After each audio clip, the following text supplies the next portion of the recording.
What's going on, everyone? Welcome to Friday, July 17, 2026. Welcome to 757 History. Today, we have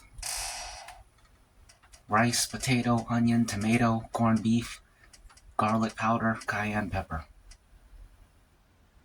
Looks great. I also have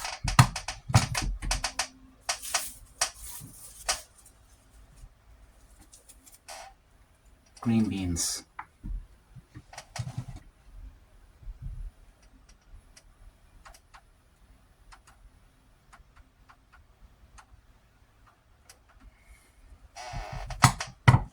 I also have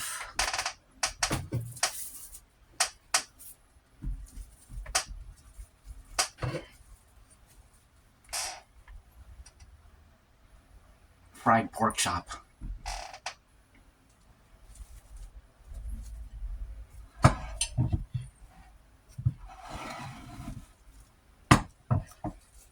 And I also have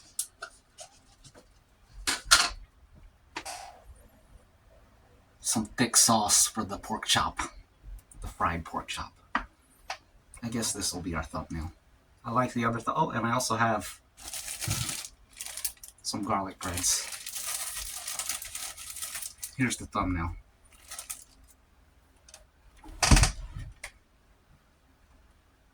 How's this? Looks alright to me. Anyways, the major headlines for Friday, July 17, 2026. They focus on escalating military conflicts, a controversial White House address, severe weather hazards, and a nationwide health outbreak. Let's check it out. U.S. escalates Iran strikes.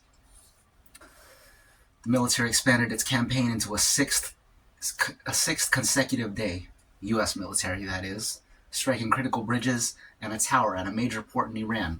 Strait of Hormuz red line. Iranian state media warns that the Strait of Hormuz is an unbreakable red line and claimed a retaliatory attack on a U.S. airbase in Bahrain.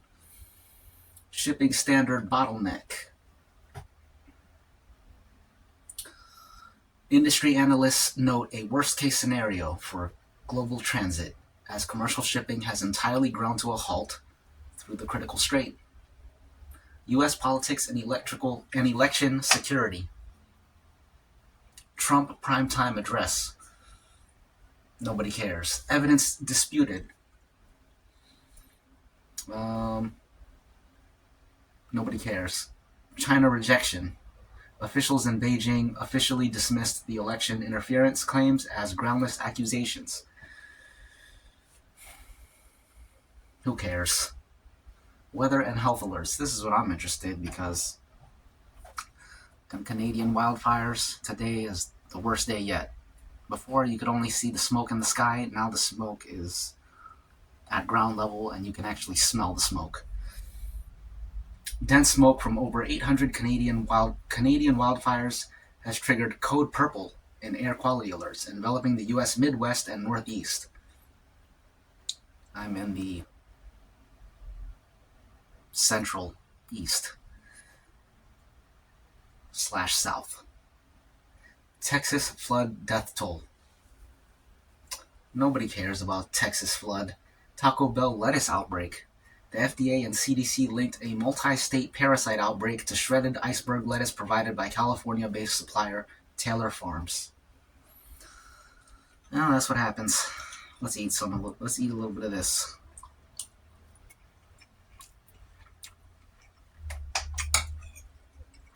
Excellent.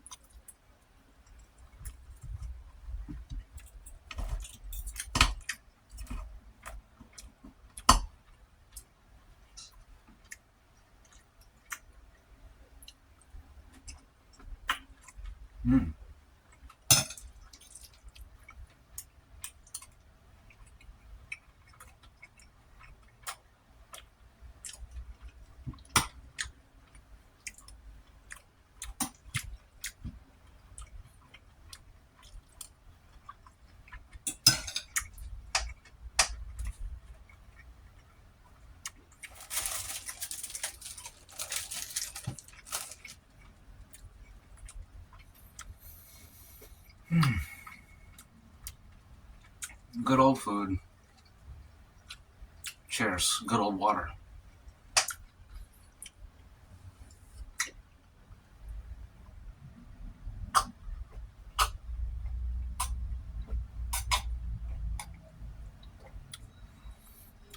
That's good old water, all right. Excuse me.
This is like some kind of gravy. It's good.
Right now, the Grand Sumo Tournament is going on in Japan for sumo wrestling.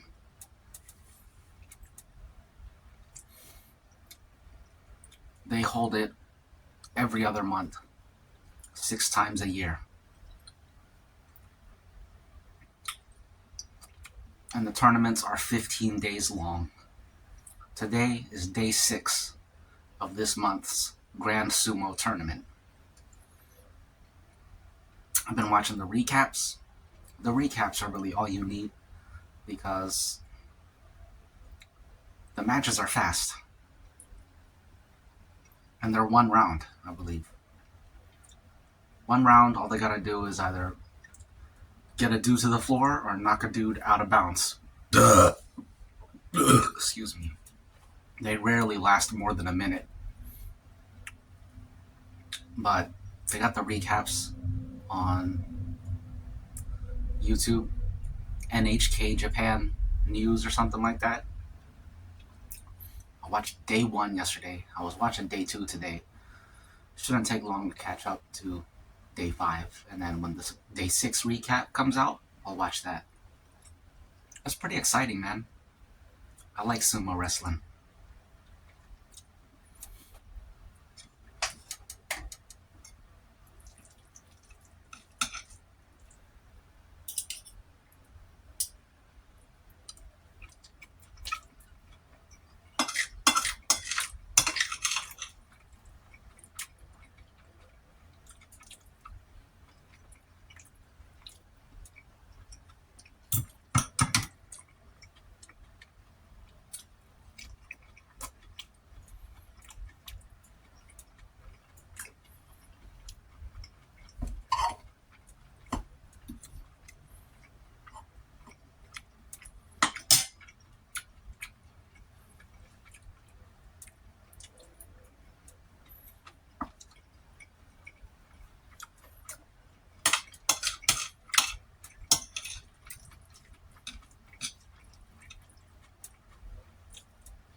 When I watch sumo wrestling, there's like,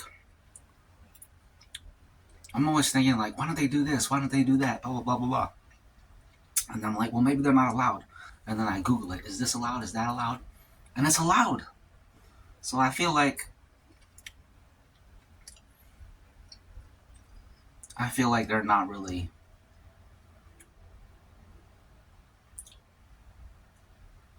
I feel like they all kind of suck. But there was this one dude. His name was, I think his name was Hakuho Sho. Hakuho Sho. He is the GOAT of sumo wrestling. I forget his record, but it's absolutely insane.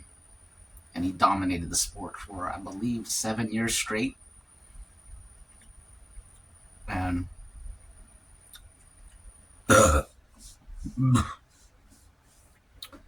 he had to go up against a lot of naysayers, and from the organization itself, the Japanese Sumo Association,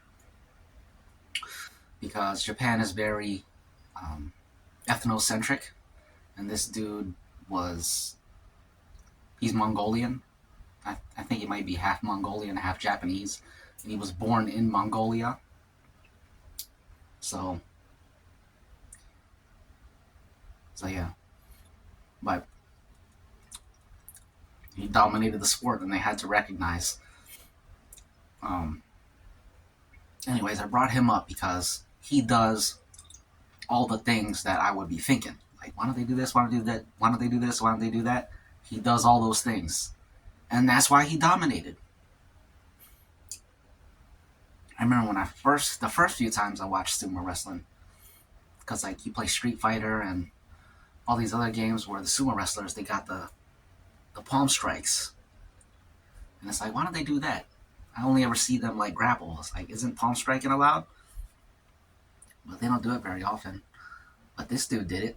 Sometimes they do it. This dude would do like a forearm smash, and apparently they outlawed that move because of him. Because he was dominating so much, they had to change the rules to put him at a disadvantage, and he still dominated. But yeah.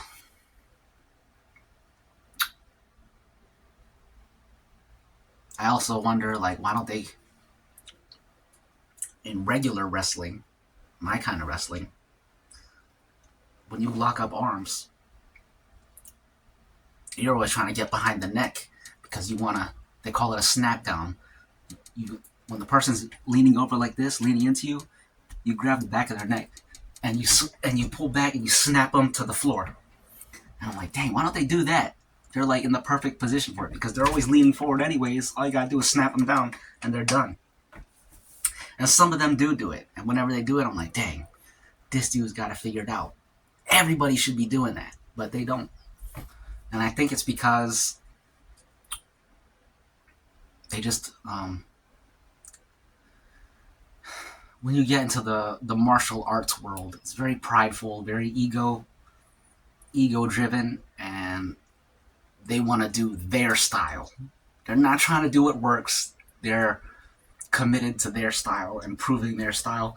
I'm like, dang, you should just do what works. Duh. Excuse me, because I watched some interviews and they all say the same thing. They're like, I'm doing showing my brand of sumo, my game. But yeah, it's an exciting sport. I feel like if you don't really know what to look for and you can't see the details, it just looks like two dudes clashing, trying to push each other out. But they show the replay at the end of every match, and when you watch the replay, you can see all the technique going on, and it gets really interesting. Another cool thing is they don't really have weight classes. They all just wrestle each other. Some dude may be twice the size of another dude. They're still going to wrestle.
One thing, though, that ruins it a little bit for me, though,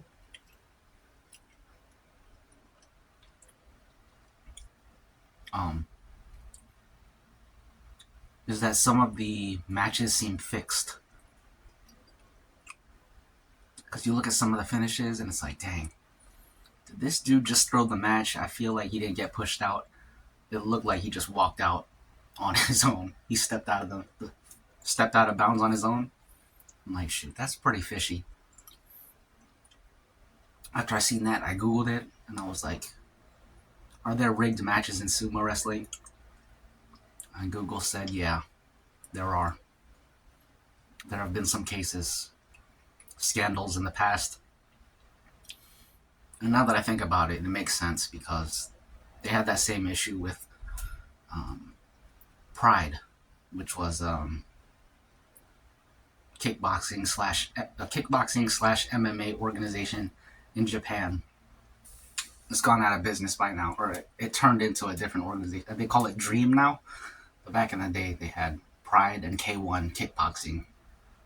Pride was MMA, K1 was kickboxing, and apparently the Yakuza were heavily involved in those organizations. And you got sports betting. Sports betting is huge over there. And just like over here, every time you got gambling going on, there's going to be some shady business going on. Fixing matches, trying to rob people. Trying to play the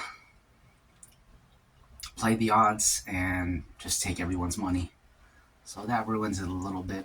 But you just gotta assume that that's not every match. Like some of the matches are straightforward, solid, fair and square, and then some of the matches, it's like, they got their hands up. The shady people got their hands on that one. Somebody was bribed. Excuse me.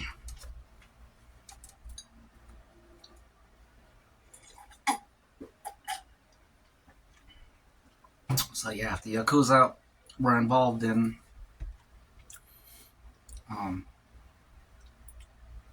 K1 and Pride, then I'm sure they're involved in sumo also. I believe they're in the government too. If I had to guess, they gotta be in government. It's kind of like the cartel in South America. They kind of just, they can do whatever they want, and you just kind of it's kind of common knowledge that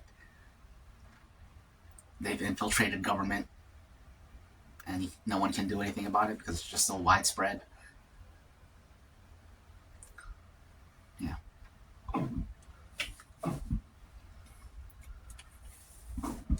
But I think with the Yakuza, it's even more out in the open. Like they have actual offices. They have office buildings. And it's just known that's a Yakuza office building. And they have like administrative work. They got paperwork and everything.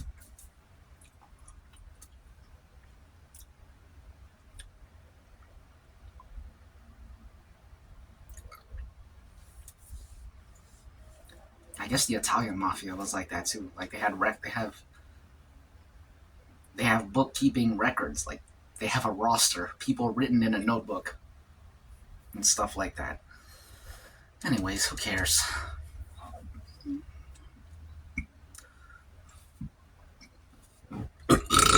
Excuse me. But yeah, I plan to watch the rest of this 15-day tournament. If it's awesome, I gotta catch the next tournament in 2 months. It's gonna be the new sport to watch. I got excited when I heard it was every other month, 6 times a year, because I was expecting it to be like a once a year thing. Like they toil around in the rankings throughout the year, and then at the end of the year they have this big tournament, just like all the other sports, basketball, football, soccer to an extent, I think. But no, Grand Sumo tournament every other month. That's something I could watch year round, at least 6 times a year, 6 times a year round.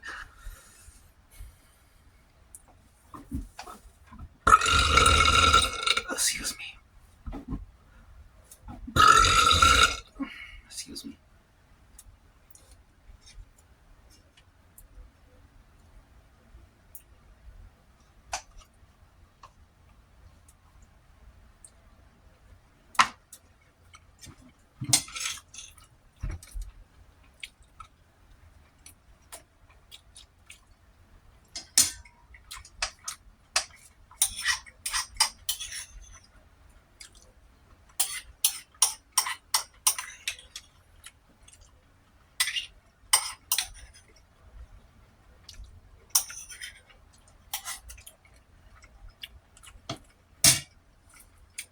That's done.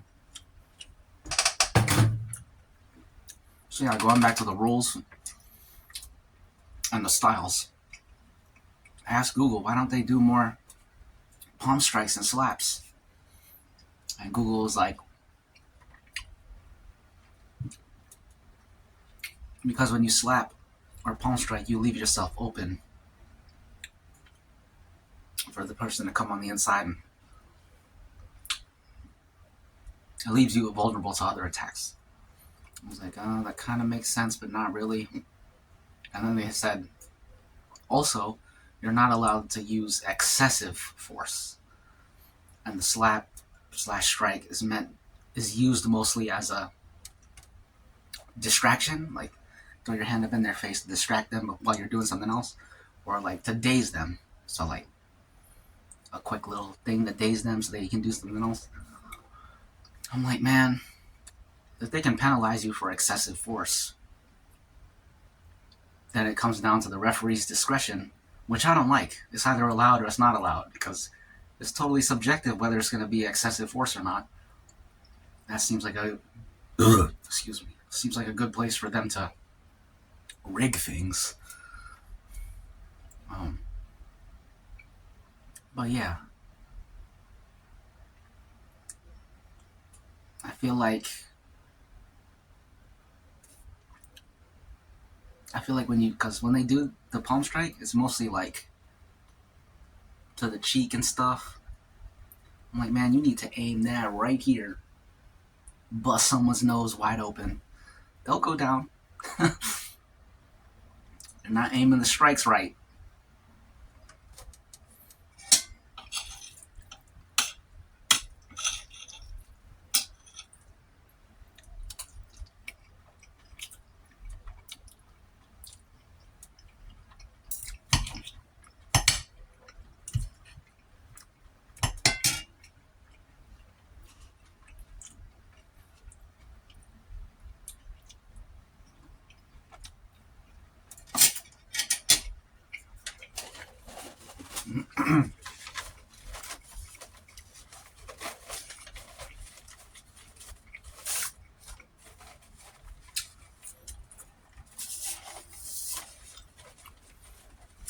But yeah, I've seen some good matches with palm strikes and slaps, and it seems super effective.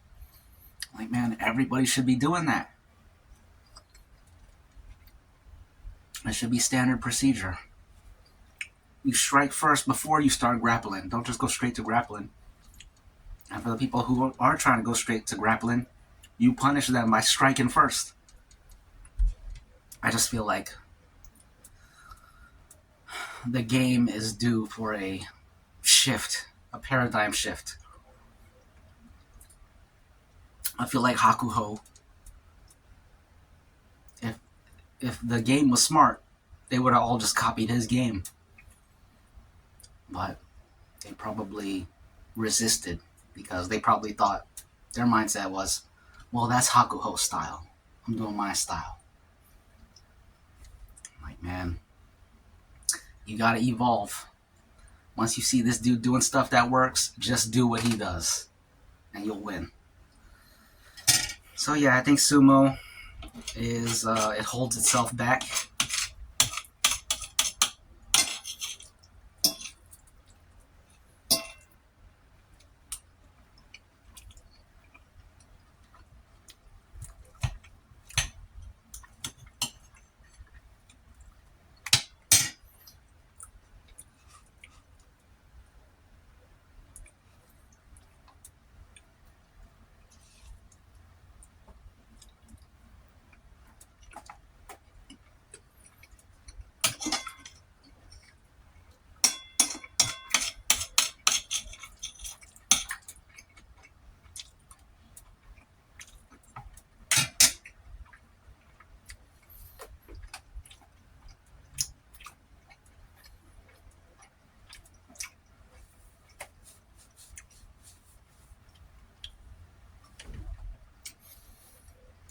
Another thing that I feel like is a weakness in the approach of sumo wrestling is that they're always trying to It's like standard procedure to try to get to someone's waistband. I feel like they look at that as like a dominant. If you can get to that position, you're in a good position. But you have to get to that position first, and you gotta go past. You gotta get past someone's arms. Like they're trying to stop you from reaching their waistband with their outstretched arms. You're trying to stop them from grasping at your waistband, so you're having the hand fight. And I'm like, man, because with my style of wrestling, there are no waistbands. From the hand fighting, when you're hand fighting, you're either going for wrist control. The wrist is the closest thing to you, so you're going for wrist control, trying to get from the wrist to the elbow, and then ultimately you want to get someone's neck. Remember I told you about the snap down? You get to the neck, and then you can do whatever.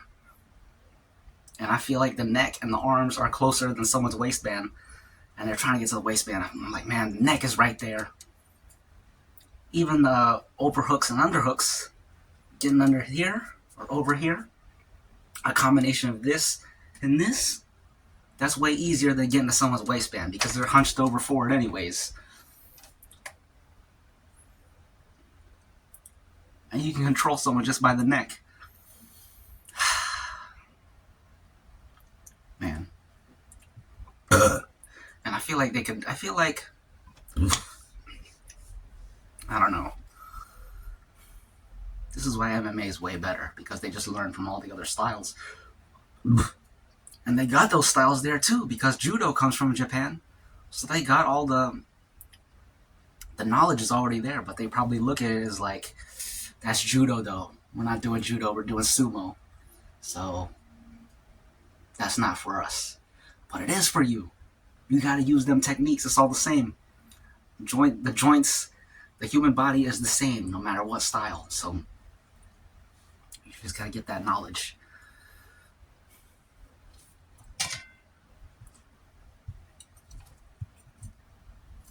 So yeah, but that makes sumo wrestling exciting, seeing all the different styles, because when I do see someone who's doing what I would do, it really stands out. I'm like, dang, this dude knows what he's doing. And then it makes you excited to watch him the next time he wrestles. And then since it's a tournament, like each day you're gonna be seeing the same dudes wrestle. It's like, man, you start to catch on quick who to look out for. It's like, oh, this is that dude. Can't wait for this match. It gets pretty exciting, man.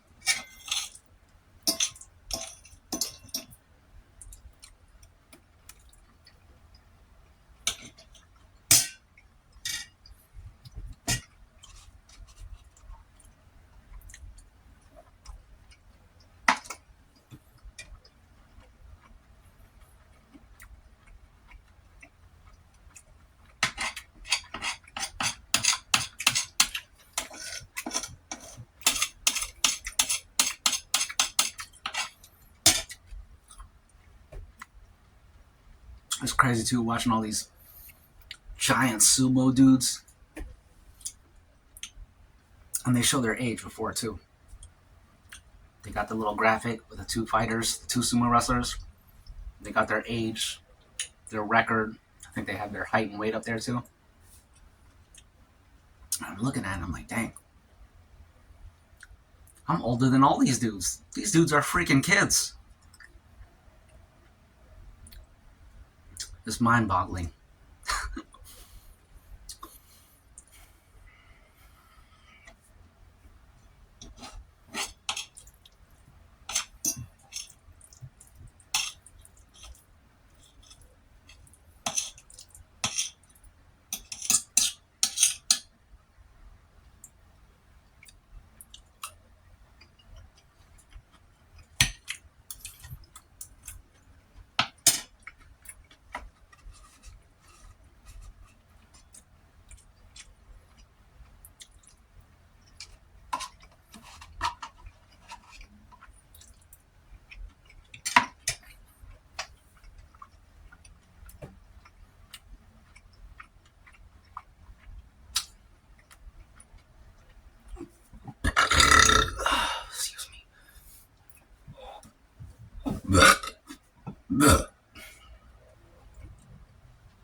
I think sumo wrestling has the potential to be way bigger.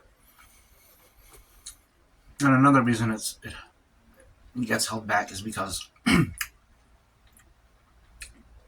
of the culture itself. The culture of sumo wrestling is very Japanese, which means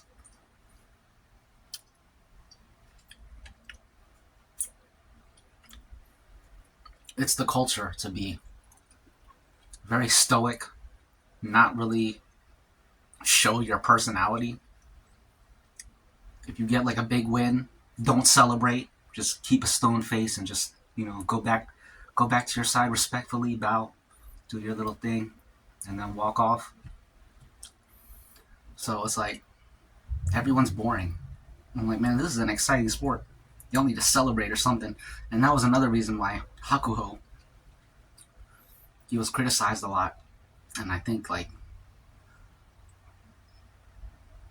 I forget what happened, but he was faulted for that because he would celebrate when he did win. And he actually showed his personality, and that stood out among the other sumo wrestlers who were all just basically carbon copies of each other as far as personality goes. So yeah, if they were all more like him, that could be a big sport, especially like even here in America, the United States of America, because when they line up and go at each other, it's basically the exact same thing as football. When they line up and go hike and the two teams clash, it's the same thing, man. And they can learn from each other and inspire each other. But sumo wrestling, it's not marketable because of the culture.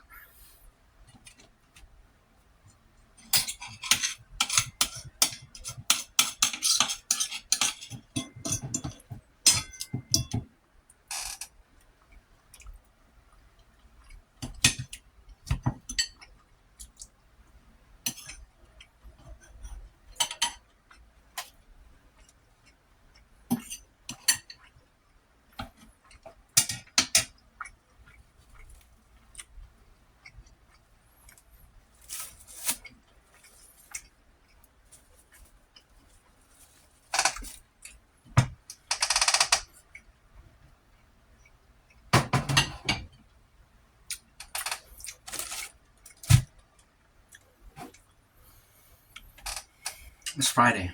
Have a great weekend, everyone.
I heard that the live-action Moana movie,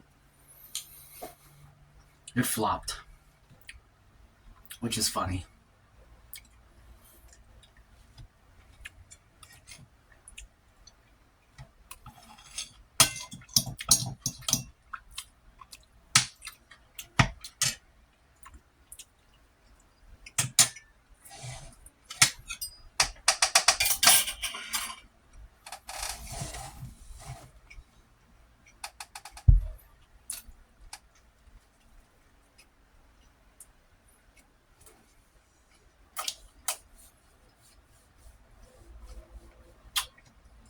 I'm ready for sumo wrestling.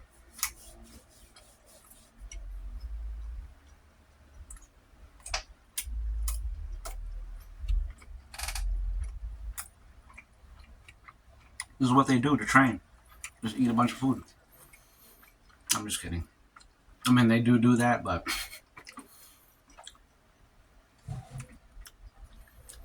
they train physically too.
It's gonna be a long mukbang.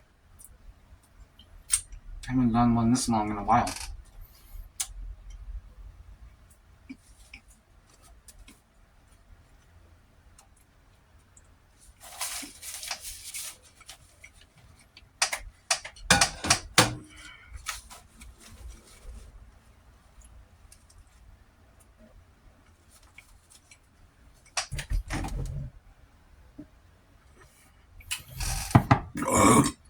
Excuse me. Excuse me.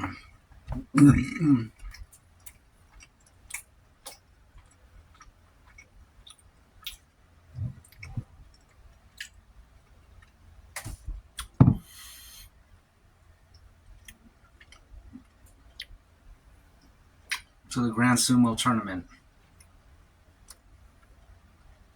To sports. To competition.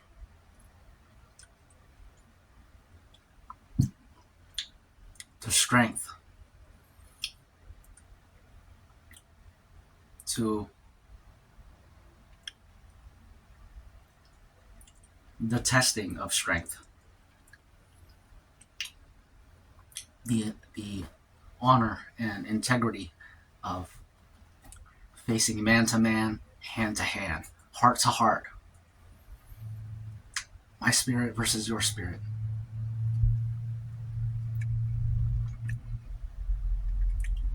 To training. To eating.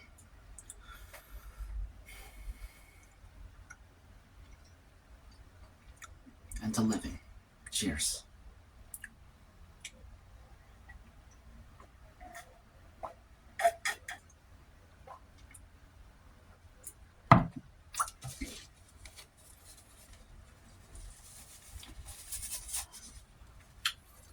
That was good.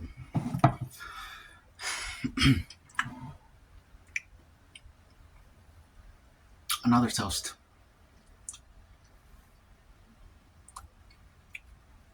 The World Cup is tomorrow and the day after. The third place match and the finals match. For the third place, it'll be England versus France. In the finals, we got Spain versus Argentina.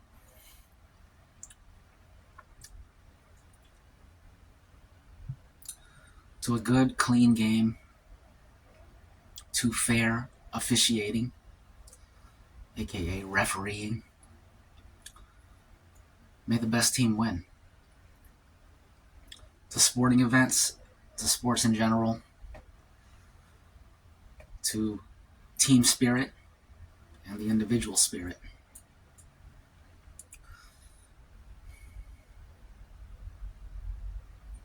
And to entertainment. The entertainment provided by sports, the entertainment provided by online content such as this. 757 History. Cheers.